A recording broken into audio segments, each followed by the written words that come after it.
Bismillahirrahmanirrahim. Alhamdulillah. Alhamdulillahi bi jami'il mahamidi ala jami'in ni'am. Wassalatu wassalamu ala khairi khalqihi Muhammadinil mab'uthi ila khairil umam wa ala alihi wa sahbihi mafatihil hikam wa masabihid dhulam amma ba'd.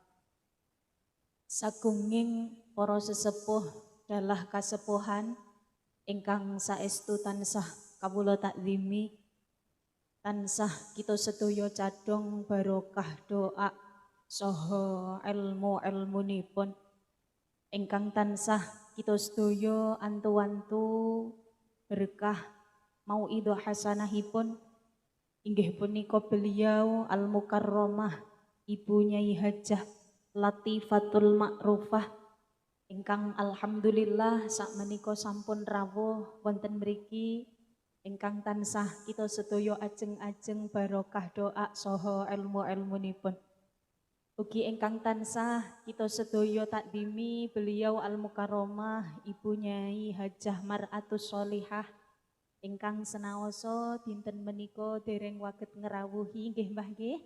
Namung alhamdulillah menika Ibu Nyai Hajah Latifah sampun rawuh wonten mriki sakmangke badhe matringi kathah sanget ngelmu dumateng kita panjenengan sedaya. Ingkang saestu sedaya ingkang kawula antu-antu barokah doa saha ilmu-ilmunipun. Ugi ingkang tansah kita sedaya dereki Al-Mukarram Bapak Kiai Samahudi, Al-Mukarram Bapak Ustadz Kainul Huda, ugi dumateng Bapak Kepala Desa Sukodadi, Al-Mukarram Bapak Rofiuddin dalah Ibu Kepala Desa, Al-Mukarramah Ibu Yulianti, ingkang sedaya tansah kita takdimi, kita sedaya taati menggah peraturan dalah peraturanipun insyaallah. Ugi mboten kasupen dumateng Bapak Kepala Dusun Al-Mukarram Bapak Ahmad Saban, Bapak RW Al-Mukarram Bapak Edi Hasono, ugi Bapak RT 1 Al-Mukarram Bapak Edi Suprayetno, Bapak RT 2 Al-Mukarram Bapak Nur Cahyono, sedaya ingkang tansah kita takdimi, kita sedaya mulyakaken. Boten kasupen ugi dumateng Ketua Pemuda-Pemudi nggih menika Mas Nur Anas ingkang tansah kita takdimi, kita mulyakaken. Boten kasupen dumateng sedaya para rawuh ingkang sampun ndanganaken wekdalipun rawuh wonten mriki ingkang tansah kamulyakaken Allah Subhanahu wa taala. Boten kasupen ugi dumateng menika grup qosidah My Devi ingkang luar biasa. Kepanggih malih nggih Mama Muda ngendikane wong jatose badhe kula matur Mbak tapi kok ternyata sampun garwa. Ngoten nggih Mbah nggih. Nah dados niki sampun ibu-ibu tapi masih aura mbak-mbak, Masya Allah luar biasa ingkang saestu suwantene menggelegar ingkang tansah kita banggaaken, kita mulyakaken. Ugi dumateng rencang-rencang sahabat-sahabat Garfa PAC Bandungan ingkang tansah kamulyakaken Allah. Boten kasupen dumateng pemeriah adicara wonten bapak-bapak YouTuber ingkang luar biasa, ibu YouTuber, ugi sedaya bapak sound system dalah samudayanipun ingkang tansah kamulyakaken Allah Subhanahu wa taala. Boten kasupen dumateng sedaya niki ingkang nembe pados maisyah wonten Bapak Ibu sadean sosis, sadean cilok, sadean es teh dan lain sebagainya sampun pinarak napa dereng Mbah? Dereng, mangkin waget dipun pinarai nggih Mbah nggih. Nah, teng mriki sedaya ingkang nembe pados maisyah mugi pinaringan rizki ingkang halal barokah amin amin ya rabbal alamin. Ugi kagem sedaya warga masyarakat sederek-sederek Bekuning ingkang tansah kita sedaya mulyakaken. Saderengipun monggo sareng-sareng kita ngunjukaken raos syukur wonten ngayunan dalam Allah Subhanahu wa taala.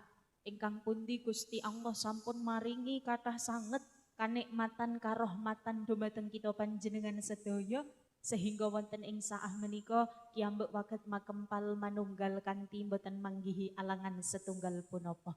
Pramila monggo raos kesyukuran sareng-sareng kita ikraraken kanthi waosan tahmid. Alhamdulillahirabbil alamin. Allahumma sholli ala sayyidina Muhammad. Sholawat ma'asalam mugi katur dumateng pemimpin umat, pemegang kunci syafaat tenggene dinten kiamat, nggih menika Kanjeng Nabi Muhammad sallallahu alaihi wasallam.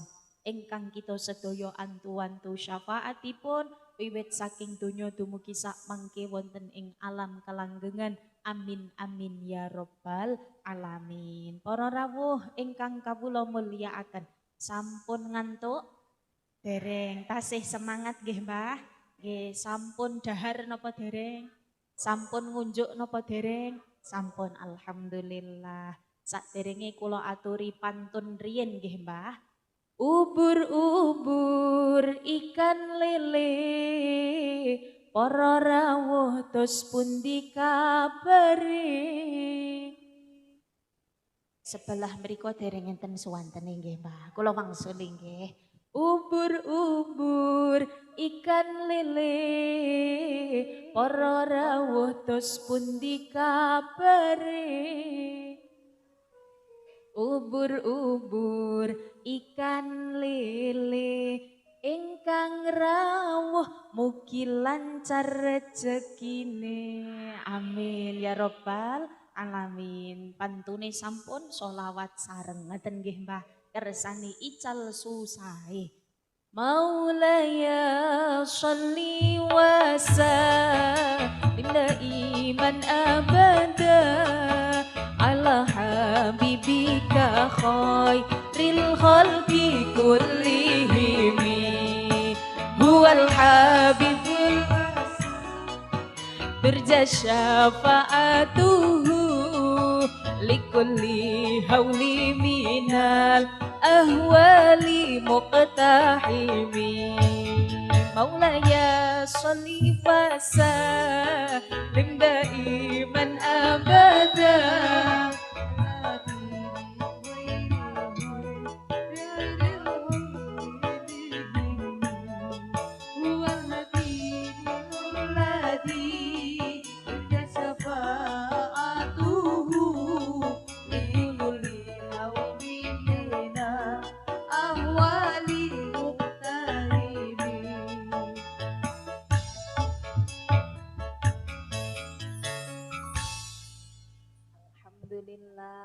Sallu ala Nabi Muhammad. Iki ngepreng ibu-ibu vokal nggih Mbah nggih. Nyuwun agunging pangapunten Ibu. Para rawuh ingkang kawula mulyakaken ugi ngaturaken matur sembah nuwun niki nembe kula nglenger mboten semerep menawi wonten ingkang napa nuwun sewu maringi werni-werni saestu kagem panitia matur sembah nuwun. Para rawuh ingkang kawula mulyakaken bingah remen sanget kawula waget lumarap sowan mriki kita sedaya sareng-sareng niat pengaosan dalam rangka nyadranan ruwahan dan khotmil Quran. Ngaten nggih Mbah nggih. Niki kaget mboten kok teng foto ayu kok sing asli jebulane kaya ngoten. Ngoten nggih Mbah nggih. Oh ayu, alhamdulillah matur sembah nuwun Mbah. Teng mriki saestu perkawis kita sedaya kempal-kempal dalam rangka pengaosan kempal-kempal dalam rangka tenggen majelis ingkang sae, majelis ingkang fa insyaallah mardiyah. Mugi-mugi majelis ingkang pinaringan ridhonipun Allah Subhanahu wa taala. Napa malih saking enjang sederek-sederek mbekuning niki sampun nganakaken nyadranan. Sedaya sama sedekah, sedaya sama ngintun para leluhur, para arwah-arwah ingkang sampun wonten tenggene alam kubur. Ting pundi fa insyaallah menandakan sedaya sederek ingkang rawuh, sedaya sederek wonten bekuning niki termasuk piyantun-piyantun ingkang soleh. Amin ya rabbal alamin. Keranten salah setunggaling ting mriki Mbah perkawis ingkang menandakan kita sedaya niki termasuk piyantun ingkang soleh maupun solihah nggih menika ketika satu fid dunya yanfa wa fil qabri yarfa wa fil akhirati yasfa. Setunggal ketika kita sedaya gesang teng alam donya ni waget manfaat, gesang manfaat. Wa fil qabri yarfa, ketika benjang tiang sepuh simbah-simbah kita panjenengan sedaya sampun wonten tenggen alam kubur kiyambek waget nginggahaken derajate. Carane nginggahaken derajate dos pundi? Kita sedaya kintun mawi kalimah thayyibah. Kita sedaya sedekah diniati kagem nyodakoi ngimbeti sekecane piyantun ingkang sampun wonten tenggene alam kubur. Wa fil qabri yarfa wa fil akhirati yasfa. Ketika benjang kiambek sampun wonten tenggen alam kelanggengan waget dados piyantun ingkang nulungi tiyang sanes. Dados sareng-sareng tolong menolong. Ngoten nggih Mbah nggih.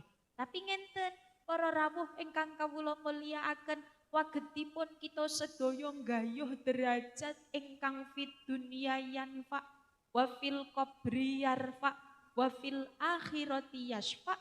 Niki kedah kagungan bekal, kedah kagungan sangu, kedah kagungan ngelmu. Manten nggih Mbah, sedaya niki kedah kiyambek ngelmoni, sedaya niki kedah kita sedaya mangertosi tata caranipun.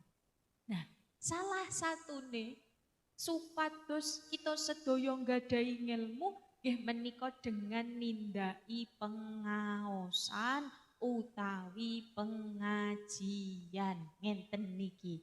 Dados santri niku wonten santri ingkang ngedep dampar nggih Mbah, enten santri ingkang panci sampun S3 utawi S3. Santri saya sepuh ngoten nggih Mbah nggih. Nah niki pun kok sami dilek-dilek napa gelo kepanggih kula Mbah? Mboten saestu. Nggih, kula tak sekedap mawon keranten bunyai sampun rawuh. Ngoten nggih Mbah nggih. Atus niki sekedhik kula matur santri enten santri ingkang alit-alit tasih ngedepipun dampar ngaosipun mawi kitab, mawi buku, mawi seratan, mawi pulpen. Nek kita sedaya niki sampun S3 utawi S3 santri saya sepuh. Modale napa Mbah? Modale napa Mbah? Midhangetaken kalih lenggah. Ngoten nggih Mbah nggih. Kadang mawon ngenten, modale midhangetaken kalih lenggah tasih kados pisang kluthuk ketutupan kupluk. Gayane mantuk-mantuk jebule enten Masya Allah. Nah niki nuwun sewu para rawuh ingkang kawula mulyakaken. Kadang kita sedaya sing bermodalkan lenggah kalian niki midhangetaken tasih mantuk-mantuk gayane jebule pun ngantuk. Nah niki mugi-mugi ingkang ngantuk mangke menawi ngaos kalian bunyai ical ngantuke. Ngoten nggih Mbah nggih. Amin ya rabbal alamin. Nah kedah ngaos. Nah teng mriki wonten bekuning niki ugi wonten kala wau alhamdulillah lare-lare ingkang sampun nderek wonten TPQ, wonten madrasah niki alhamdulillah sampun hataman. Kita dongaaken sareng-sareng mugi-mugi hataman niki menjadikan tambahipun semangat anggen madosi ngelmu-ngelmune Gusti Allah sehingga adik-adik kala wau ingkang sampun hataman mugi dipun paringi nasib ingkang sae donya akhiratipun dipun dadosaken piyantun ingkang ilmiah amaliyah ilmiah amin amin ya rabbal alamin. Para rawuh ingkang kawula mulyakaken saklajengipun teng mriki matur bahwasanya kita sedaya niki sebagai piyantun sepuh sing kagungan putra, kagungan wayah niki diparingi kewajiban diutus diajarkan kalih Kanjeng Nabi supados napa senaosa nuwun sewu Mbah kula kiyambak dereng nate dados tiyang sepuh nggih Bu nggih. Nah, kula dereng keranten kula tasih jomblo Bu. Nah, kok mek jomblo wae ngoten nggih Mbah. Nah niki kuwatose kula ngenten lho wong Mbak Nana isih jomblo kok wis ngandani wong sepuh mboten nggih Mbah. Niki namung maturaken dawuhipun Kanjeng Nabi. Menggah Kanjeng Nabi dos pundi dipun dawuhaken man razaqahullahu biwaladin wa alaihi bita'dibihi wa ta'limihi. Dawuhipun Kanjeng Nabi man razaqahullahu biwaladin. Sinten kemawon sing diparingi rejeki kalih Gusti Allah dititipi rejeki. Rezeki niki mboten namung arta nggih Mbah nggih. Berupa putra wayah biwaladin dengan anak putra yoga utawi children ngoten nggih Mbah. Niki makan apa fa'alaihi bita'dibihi wa ta'limihi. Kita sedaya dipun dawuhi mucali adab ingkang sae. Adab yang bagus. Kadang nek kok putra wayah kita sedaya niki mboten diarahaken di zaman yang semakin modern kuwatose ndak njuk dados piyantun ingkang kesasar. Halo Mbah. Halo, teng mriki kedah diarahaken adab-adab ingkang sae. Kinten-kinten putra wayah kita sedaya sak menika nek dipun dawuhi ngaos, dipun utus salat jamaah niki ngeboti salat jamaahe napa HP-ne Bu? HP-ne. Ibu-ibu kinten-kinten menawi ditimbali garwane didhawuhi gorengke sekul. Nek kok tasih HP-nan milih goreng sekul napa HP-nan? HP, Masya Allah, berartos kacang manut lanjaran. Ngoten nggih Mbah nggih. Nah niki monggo sareng-sareng kita sedaya sing zamanipun sampun Masya Allah. Boten waget dipisahkan kalih HP nggih Mbah. Badhe sare mresanine HP. Dahar kalih mresani HP, wungu sare langsung nuweni HP, tindak nggih kedah ngasta HP. Mugi-mugi pinaringan barokahipun Samsung. Amin. Sinten sing amin? Mboten nggih Mbah nggih. Nek mboten Samsung nggih Vivo, Oppo, iPhone pun masyaallah ya Rabbi ya Karim. Insyaallah mugi-mugi kita sedaya senaosa saestu teng mriki keranten zamanipun panci sampun zaman serba online. Mugi waget bagi wekdalipun ugi menggunakan HP kanthi perkawis-perkawis ingkang sae. Amin ya Rabbal alamin. Niki sepindah kewajibanipun tiyang sepuh nggih menika mucali adab ingkang sae. Fa'alaihi bita'dibihi wa ta'limihi. Saklajengipun napa selain mucali adab kita panjenengan sedaya dipun dawuhi dipun utus Kanjeng Nabi supados mucali ngelmu ingkang sae. Diparingi ngelmu. Nek kok ngraos kita sedaya dereng cekap badhe maringi ngelmu wagetipun tasih dumugi Iqra kemawon sak mangke berartos kiyambek wucalaken Al-Qur'an padosaken guru ingkang sanatipun musalsal ila Rasulillahi sallallahu alaihi wasallam. Ngaten nggih Mbah nggih. Kita sedaya ajak wonten masjid. Kita sedaya ajak wonten TPQ, wonten madrasah diniyah, wonten Al-Mukarram, Romo Kiai Samahudi dan lain sebagainya tenggene pondok pesantren. Monggo sareng-sareng kita titipaken lareh kula lan panjenengan sami supados pinaringan ngelmu-ngelmu ingkang sae. Keranten napa? Ki ambek nek kok nggadahi putra wayah niki kagungan ngelmu, boten kedah dados Pak Kiai nggih Mbah nggih. Kok ngilmu agami niki penting. Badhe dados Pak Lurah nggih kedah gadah ngilmu agami supados boten ting mriki dolim. Badhe dados Pak Camat nggih kedah kagungan ngilmu agami supados boten dolim.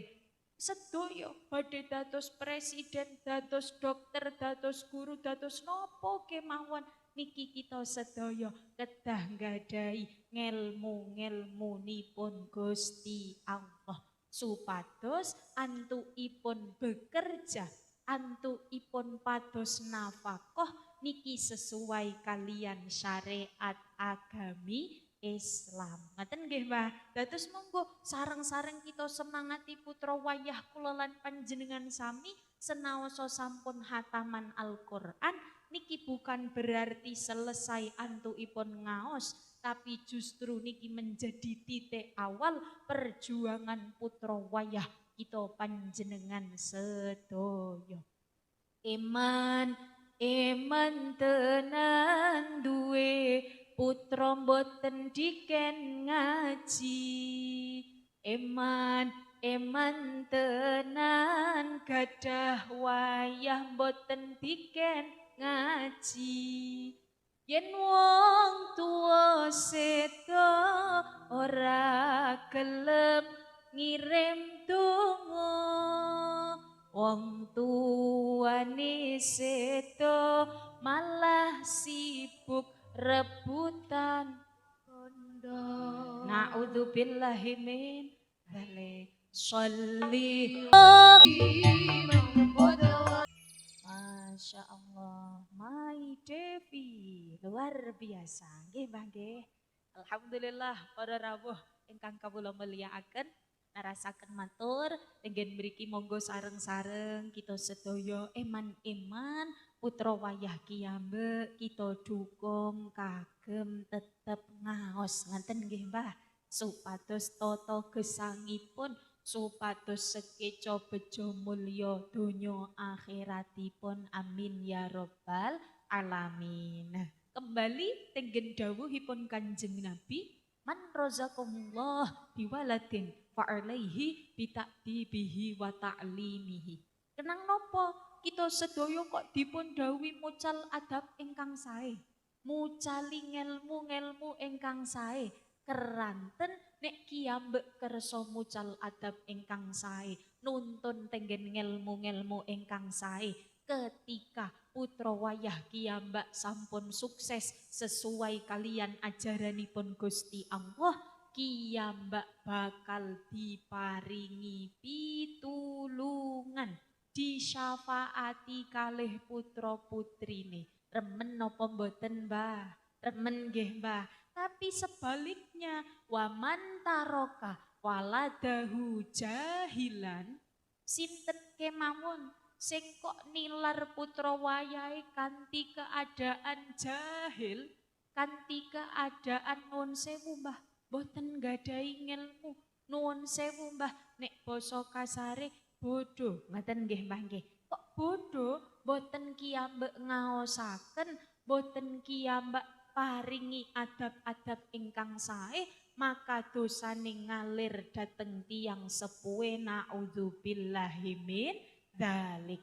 Ingkang baken kita sedaya tetep ndongaaken nggih Mbah nggih, tetep ndongaaken putra wayah kiyambak supados dados piyantun ingkang sholih sholihah, piyantun ingkang ilmiah amaliyah.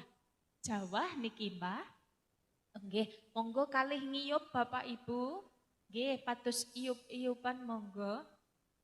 Mugi-mugi jawahipun niki saestu membawa rahmat dateng kita panjenengan sedaya. Nggih, insyaallah sedaya kodok kodaripun Gusti Allah wonten hikmahe nggih Mbah. Dados niki tetep jawah kanthi penuh hikmah ingkang dadosaken sakmangke sederek bekuning ugi samudayanipun pinaringan barokah gesangipun amin ya rabbal alamin. Nggih monggo Ibu monggo. Nggih monggo. Napa badhe mriki sareng kula? Para rawuh ingkang kawula mulyakaken. Nerasaken matur teng mriki bahwasanya piyantun-piyantun sing kersa mucal adab ingkang sae ngelmu ingkang sae maka nek putrane sak mangke dados piyantun ingkang leres waget nyafaati tiyang sepuhe. Tapi nek kok putra putrine ditilar kanthi keadaan jahil kalih tiyang sepuhe mboten dingaosake kalih tiyang sepuhe mboten diwucali adab ingkang sae maka nuwun sewu sak mangke dosane nggih ngalir dateng tiyang sepuhe naudzubillahi min dzalik. Insyaallah sedaya sederek termasuk piyantun-piyantun ingkang teng mriki berhak nampi syafaat. Amin ya rabbal alamin. Para rawuh ingkang kawula mulyakaken niki ingkang panjenengan nantikan ingkang kita sedaya antu-antu rawuhe alhamdulillah sampun rawuh. Dados saking kula boten sah dangu-dangu nek pemanasan sakderenge olahraga niku biasane sekedap napa dangu. Sekedap nggih Mbah, sekedap berartos niki sekedap mawon. Njuk malih napa sampun? Malih saestu panjenengan pun teklak-tekluk niku Mbah. Oh nggih, teklak-tekluke mantuk-mantuk paham nggih Mbah nggih. Amin ya rabbal alamin nggih. Sekedhik malih napa bunyai kersanipun istirahat keranten perjalanan jauh niki Mbah demi kula lan panjenengan sedaya beliau saestu saking enjang sampun menyiapkan sedayanipun kagem barokai dateng kita panjenengan sedaya. Dados kedah nata ati, nata manah, nata niat ingkang sae supados dipun ganjar kalian Gusti Allah. Sing kala wau saking dalem niate penasaran kados napa to Ibu Nyai Hajah Mar'atus Sholihah kula kepengin selfie, kula kepengin moto. Nah sakniki niatipun diimbeti nggih Mbah nggih. Ampun namung kepo, penasaran saja tapi monggo kita sedaya niat ngaos, niat ngalap barokah. Shallu ala Nabi Muhammad. Alhamdulillah. Para rawuh ingkang kawula mulyakaken. Narasaken matur penggen mriki ugi alhamdulillah kita sedaya sampun diparingaken kalih Gusti Allah, diparingi wekdal kalih Gusti Allah, diparingi kesempatan kalian Gusti Allah meningi wulan ingkang sanget minulya nggih menika wulan Sya'ban. Ting pundi wulan Sya'ban niki sampun mendekati kalih wulan umat-umatipun Kanjeng Nabi adalah wulan Ramadan. Rajab, Sya'ban, Ramadan niki mboten waget dipisahkan. Mboten saged dipisahkan pramila doanipun Kanjeng Nabi dos pundi mboten namung Kanjeng Nabi nyuwun diberkahi teng wulan Rajab saja, tapi wulan Rajab, wulan Sya'ban sehingga didugekke tenggen wulan Ramadan. Doane Kanjeng Nabi, Allahumma barik lana Fima rozaktana koan Mbah, ya Allah, badhe dahar napa Mbah? Boten nggih mangke kok fima rozaktana. Fi rojaba wa sya'bana wa balighna Ramadana. Niki doanipun Kanjeng Nabi ingkang dipun ajaraken dhateng kula lan panjenengan sedaya sebagai umatipun. Pramila Rajab, Sya'ban, Ramadan niki mawasimul khair. Musimipun kebagusan, musimipun kesaenan. Monggo kiambek gunakaken kanthi sae, siap-siap ngibadah tenggen wulan Ramadan, wulan ingkang suci, wulan ingkang sanget istimewa. Bahkan awaluhu rahmah, wa awsatuhu maghfirah, wa akhiruhu itqun minan nar. Niki wulan Ramadan, awaluhu rahmah, awal-awal bulan Ramadan niki Gusti Allah nurunaken rahmat. Wa awsatuhu maghfirah, tengah-tengah wulan Ramadan Gusti Allah nurunaken pangapunten kagem kita sedaya. Wa akhiruhu itqun minan nar. Dan akhire wulan Ramadan Gusti Allah menjauhkan kita sedaya saking bentere grama neraka. Pramila monggo kiambek siap-siap menjemput kebarokahan menjemput kesainan-kesainan tenggene wulan suci Ramadan. Siap-siap saking sak menika nggih Mbah nggih. Niki pun siap-siap toples napa siap amal Mbah? Amal, nggih toplese tasih kosong napa pun penuh? Oh kosong nggih, alhamdulillah. Dados niki monggo kita sedaya siap-siap sing tasih kagungan utang siam wulan Ramadan kepengker enten napa mboten Mbah? Enten, Masya Allah, badhe disarutang kapan niki? Oh sampun, alhamdulillah keranten menawi sampun bakda nisfu Sya'ban niki kiambek boten pareng siam nggih Mbah, kejawi siam wajib utawi siam nyarutang. Nek nyarutang boten menapa, tapi kok nek namung siam sunah niki mending kiambek boten siam rumiyin. Makruh hukumipun. Ngaten nggih Mbah nggih. Para rawuh ingkang kawula mulyakaken, saestu monggo kiambek sareng-sareng persiapkan ngamal ibadah ingkang sae, mumpung tasih diparingi kesempatan, mumpung tasih dipun paringi yuswa kalih Gusti Allah, kita perjuangkan mugi-mugi benjang dengan kebaikan kita sedaya, dengan keistiqomahan ibadah kula lan panjenengan sami dadosaken kita sedaya dipundhut kanthi keadaan husnul khotimah. Amin amin ya robbal alamin. Keranten suul khotimah niki medeni nggih Mbah. Yen nafase wis tekan gulu, iku nyawane bakale metu. Dituntun dikir ora ka wektu, lambene ndobleh untune. Masya Allah, medeni nggih Mbah. Dikir sareng monggo. La ilaha illallah, la ilaha illallah, la ilaha illallah, Muhammadur Rasulullah, la ilaha illallah, la ilaha illallah, la ilaha illallah, Muhammadur Rasulullah. Alhamdulillah. Mugi lumantar waosan tahlil, lumantar waosan kalimah la ilaha illallah, dadosaken kita sedaya ketuntun sehingga waget nggayuh sedo kanthi keadaan husnul khotimah. Amin amin ya robbal alamin. Keranten teng donya niki namung sementara, kiambek namung mampir nek cara tiyang sepuhe mampir ngombe ngaten nggih Mbah. Namung mampir ngunjuk sauprit wekdalipun pramila kiambek ginakaken kanthi sae, kita sedaya gunakaken kanthi ngamal-ngamal ingkang sanget dipun remeni kalian Gusti Allah. Mugi-mugi kiambek dikiyataken diparingi keistiqomahan. Amin ya robbal alamin. Para rawuh ingkang kawula mulyakaken, saterasipun teng mriki kita sedaya kala wau alhamdulillah sampun sareng-sareng nyadranan utawi ruwahan niki identik kalian tradisi wonten daerah-daerah kita panjenengan sami ngintun para leluhur niki estu al abna tadullu ala syarfil aba. Anak-anak niki dados penanda sukses tidaknya orang tua. Dados monggo kala wau sampun kula maturaken soleh niku sing teng mriki salah satunya wafil qabri yarfa.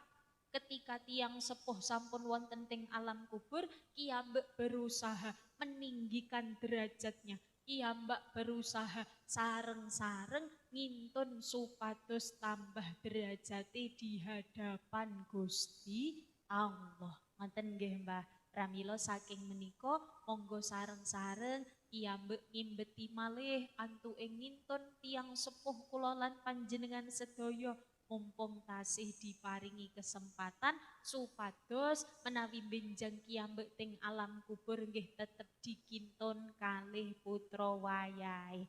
Keranten nek cara piyantun sepuh sapa nandur bakal panen. Nah kiambek nandur sae insyaallah panen putra wayah ingkang sae. Piyambak teng mriki tidak pernah lelah ndongaaken para sesepuh kita panjenengan sami, insyaallah saestu wayah-wayah putra-putra kita sedaya kagolong putra wayah ingkang sae, amin ya rabbal alamin. Para rawuh ingkang kawula mulyakaken, ugi teng mriki dengan adanya kiambek sedaya rawuh niki merupakan salah satu ikhtiar kita panjenengan kagem ngersii manah niki kedah diresiki, kedah dibersihkan. Likulli syai'in shiqalun wa shiqalul qalbi dzikrullah. Sedaya perkawis niki betahaken reresik Mbah. Pramila sing saged ngersiki manah adalah ngatah-ngatahaken dzikir dhateng Gusti Allah.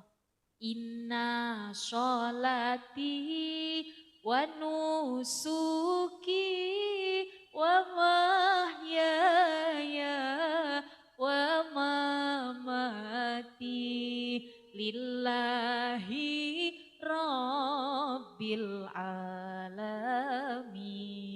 lillahi rabbil alamin. Sak temene salat kula ngeten nggih Mbah nggih. Iki pun ngantuk napa dereng? Nah, nggih kalih mantuk-mantuk kalih kula ngeten nggih Mbah, monggo. Sak temene salat kula ngibadah kula malih. Nah niki Mbak Mai Devi ngantos pun nada mriko nika nggih Mbak tasih kula ngoten nggih Mbah nggih. Bang Suli nggih Mbah, pokoke jenengan ngendika kula setuju nggih. Sak temene salat kula ngibadah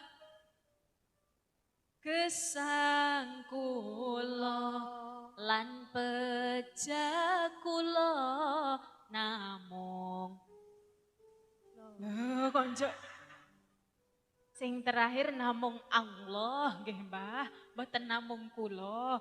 Nah, batine wong mau ngendikane mek kula mawon nggih kula ngoten nggih Mbah. Sing terakhir namung Allah. Sepindah malih tasih ikhlas nggih. Sak temene salat kula ngibadah kula gesang kula lan pejah kula namung Allah, lan pejah kula namung Allah. Alhamdulillah. Oh lanjut Bu, nggih niki lanjut sholatullah ngoten nggih. Nah, makin nek lanjut terus dak boten cekap-cekap, kita teruskan pertemuan yang akan datang ngoten nggih Mbah. Para rawuh ingkang kawula mulyakaken, saestu monggo kiambek sareng-sareng ngatah-ngatahaken dzikir dhateng Gusti Allah, ngatah-ngatahaken emut dhateng Gusti Allah. Di antara banyaknya kesibukan dunia kula lan panjenengan sedaya, di antara kesibukan kula lan panjenengan sedaya sing setiap dinten sing saestu kadang tasih kathah maksiate daripada ngibadahe wonten Mbah. Wonten piyantune nggih rawuh nggih Mbah nggih. Sing teng mriki langkung milih HP-nan daripada maos Al-Qur'an nggih wonten. Wonten langkung milih TikTokan daripada berjanjenan nggih wonten. Kathah alhamdulillah paket komplit nggih Mbah. Nah niki saestu monggo kiambek berusaha sareng-sareng ngatah-ngatahaken dzikir dhateng Gusti Allah supados napa dipun paringi manah ingkang selamet. Keranten enten Mbah yaumala yang fa'umalun wala banun. Ada saat di mana bondo kita panjenengan sedaya tidak bisa diandalkan. Teng pundi napa mawon sing kiambek gadai tidak bisa kita andalkan. Illa man atallah biqalbin salim. Sing selamat sinten? Sing gadahi manah ingkang sae, manah ingkang selamat. Mugi-mugi kiambek termasuk piyantun ingkang kagungan manah selamat. Amin amin ya rabbal alamin. Para rawuh ingkang kawula mulyakaken, saestu niki sampun pukul 3 kirang sekedhik. Bunyai ugi sampun rawuh kersanipun bakda niki miyos. Kula jatosipun wau mature kalih Bunyai tak sekedap mawon niki njuk dangu. Yun agunging pangapunten nggih mangke. Saestu tentunipun saking awal dumugi akhir kawula nderekaken Bapak Ibu sedaya, sederek-sederek sedaya kathah sanget kekiranganipun, kathah sanget kalepatanipun dohir ugi batos, haliyah ugi makoliyah ingkang kula sengaja utawi mboten kanthi lembahipun manah kawula nyuwun agunging pangapunten. Saestu mugi-mugi benjang pinanggih malih kanthi keadaan ingkang sehat, kita sedaya dipun paringi yuswa ingkang panjang, ingkang barokah fi taatillah, keluargi ingkang sakinah mawaddah warahmah, dzurriyyah sholih sholihah, pinaringan rizki halal barokah, waget ngimbeti tegel ugi sawah, enggal-enggal sowan Mekah Madinah, sak maos-maos dipun kersakaken Gusti Allah, mugi pinaringan derajat husnul khotimah min ahlil jannah. Amin amin ya rabbal alamin. Para rawuh ingkang kawula mulyakaken, mekaten ingkang waget kawula aturaken saestu sedaya kalepatan nyuwun agunging pangapunten, kula cekapaken semanten wal afwu minkum. Tsummassalamu alaikum warahmatullahi wabarakatuh.